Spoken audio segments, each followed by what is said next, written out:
Hello friends, CKD stock market news channel में आप सभी का स्वागत करता हूं। और आज मैं आपके सामने एक मल्टी कैप कैटेगरी के म्यूचुअल फंड को लेकर के आपके सामने आया हूं। फिलहाल इस म्यूचुअल फंड को अभी ज़्यादा टाइम नहीं हुआ है, पर फिर भी इन्वेस्टर्स के दिलों में ये अपनी जगह बना रहा है। और बनाए भी क्यों ना, क्योंकि असेट मैनेजमेंट कंपनी बहुत ही धमाकेदार है।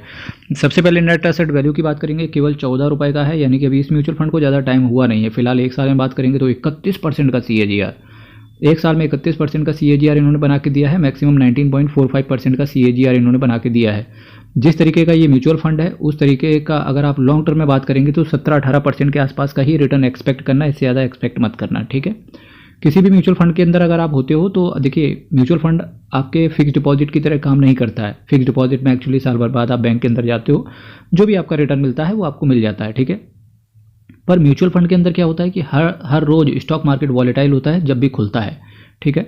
उस वॉलेटिलिटी की वजह से आपका म्यूचुअल फंड भी कई बार, अगर शेयर मार्केट नीचे चल रहा है तो आपका म्यूचुअल फंड भी पॉसिबिलिटी ये है कि देखिए 10 का NAV था, कहाँ तक गिर गया, 9 तक, फिर 9 का NAV कहाँ तक गिर गया, 8 तक गिर गया। तो आप देख रहे हो किस तरीके से उतार चढ़ाव देखने को मिलता है। पर अगर किसी भी म्यूचुअल फंड के अंदर आप हो, अगर म्यूचुअल फंड के अंदर आपको जंग जीतनी है या शेयर मार्केट के अंदर अगर आपको जंग जीतनी है, तब सिंपल सा एक काम करना, लॉन्ग टर्म के लिए आप करना हो। जबकि मैं लॉन्ग टर्म की बात कर रहा हूँ, 7 से 10 साल किसी भी म्यूचुअल फंड को अगर आप टाइम देंगे तो आपको बहुत अच्छा रिटर्न जनरेट करके ले जा पाएंगे। और यकीन मानना, वो रिटर्न भी बहुत अच्छा होगा। साथ ही साथ आपको मार्केट इतना सिखा देगा कि आप अपने फ्यूचर आने वाली जनरेशन को पैसे से पैसा कैसा बनाते हैं वो जरूर आप सिखा पाएंगे।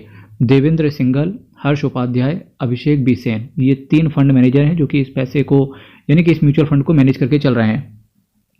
3 महीने में देखिए एब्सोल्यूट रिटर्न है 8.50% का, 6 महीने में 27.45% का, एक साल में 31.57% का एब्सोल्यूट है। तो देखिए कंसिस्टेंसी के साथ रिटर्न इन्होंने प्रोवाइड करके दिया है। और ये कंसिस्टेंसी आप कोटक के किसी भी म्यूचुअल फंड को देख लोगे, वहाँ पर ये कंसिस्टेंसी आपको देखने को मिलेगी। रिटर्न ये भले ही कम दें, पर एटलीस्ट इनके जो रिटर्न शॉर्ट टर्म में ये रिटर्न आप इन्वेस्टर्स को भले ही कम दें, पर हाँ, इनके जो म्यूचुअल फंड होते हैं इसमें एक कंसिस्टेंसी देखने को मिलती है, यानी कि रिटर्न हमेशा आपको नीचे से ऊपर चलते हुए देखने को मिलेगा, ठीक है। ऐसा नहीं होगा कि किसी साल ये 30% रिटर्न दे दें, फिर अगले साल पता लगा दे ही ना, ठीक है, फिर अगले साल पता लगा फिर 40% दे दें। तो फ्लक्चुएशन कम देखने को मिलती है, यानी कि स्टैंडर्ड डेविएशन भी इनका कंट्रोल में रहता है। साथ ही साथ जो बीटा यानी कि रिस्क फैक्टर है वो भी इनका कम रहता है। रिस्क म्यूचुअल फंड के अंदर आपका वेरिया रहता है। Kotak multi cap fund direct plan growth की बात करके चल रहा हूँ, जी हाँ, Kotak multi cap fund direct plan growth, Kotak asset management company का multi cap fund direct plan growth, 4125 crore का इसका असेट साइज है। असेट साइज भी पेल गया है, क्यों, इन्वेस्टर्स का भरोसा भी जताया है। साथ ही साथ 31% का CAGR भी इन्होंने एक साल में डाल दिया है। 0.44% का एक सधा हुआ एक्सपेंस रेशियो है। 1.37% का कैश होल्डिंग है। Nifty 500 multi cap 50-25-25 total return index को ये बेंचमार्क की तरह फॉलो करते हैं। एक साल के अंदर निकलने की कोशिश करोगे 10% से ज़्यादा की अगर आप यूनिट बेच दोगे तो उस केस में आपसे 1% का अलग से एग्जिट लोड आएगा। कई सारे इन्वेस्टर्स का एक डाउट आता है कि कई सारे इन्वेस्टर्स क्या करते हैं कि मल्टी कैप कैटेगरी से रिलेटेड ही पता लगा 10 म्यूचुअल फंड अपने पास रख लें, या 20 म्यूचुअल फंड अपने पास रख लें, या 5 म्यूचुअल फंड अपने पास रख लें। मेरे भाई, आपको हमेशा अपने म्यूचुअल फंड के पोर्टफोलियो को डाइवर्सिफाई करके चलना चाहिए। चाहे अगर आप सारे के सारे मल्टी कैप रख लोगे तो ये एक अच्छा डिसीजन नहीं माना जाता है। यानी कि आपको कुछ मल्टी कैप भी रख लें, आप स्मॉल कैप में भी रख लें पैसा, आप मिड कैप को भी सेलेक्ट करके चलें। इस तरीके से अगर आप सेलेक्ट करोगे तो मेरा मानना है वो ज़्यादा पॉजिटिव रहेगा, रादर देन कि सारे के सारे मल्टी कैप कैटेगरी के फंड्स रख लें, ठीक है।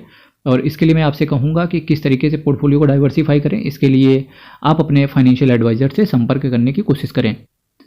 अब अगर मैं बात करूं आपके सामने किन किन शेयर्स के अंदर आपका पैसा पड़ा हुआ है, तो देखिए Maruti Suzuki, Bank of Baroda, PFC, Hero MotoCorp, NTPC, Shriram Finance, Kalpataru Project, Reliance Industries, Hindustan Unilever, Zomato, Axis Bank, South Indian Bank, Ashoka Buildcon, Tech Mahindra, IndusInd Bank, Ambuja Cement, Navneet Education, Century Plyboard, Radico Khaitan, Bandhan Bank, Life Insurance Corporation, Sun TV Network, HDFC Bank, GAIL India, Fortis Health Care, Indian Bank, Bharti Airtel, Kansai Nerolac, Barbeque Nation, Firstsource Solution, Infosys, Tata chemical, InterGlobe Aviation, Sun Pharmaceutical, United Spirit, Zee Entertainment, United Brewery, Rolex Ring, Carborundum Universal, Pokarna, Heritage Foods, Jammu and Kashmir, Aavas Financiers, Kotak Liquid, Persistent System, Hindustan Petroleum, Alkem Laboratory, Volta MP Transformers, Mahindra and Mahindra. ये कुछ share हैं जहां investors का पैसा पड़ा हुआ है। मेरे भाई, चैनल को सब्सक्राइब कीजिएगा, वीडियो को लाइक कीजिएगा। मेरे से पर्सनल बात करनी है तो यूट्यूब के अबाउट सेक्शन में जाना, वहाँ पर मेरा व्हाट्सएप नंबर पड़ा हुआ है, कर सकते हैं वहाँ पर मैसेज। और हर हर महादेव, अयप्पा शरणम, हरि शरणम। बहुत बहुत धन्यवाद।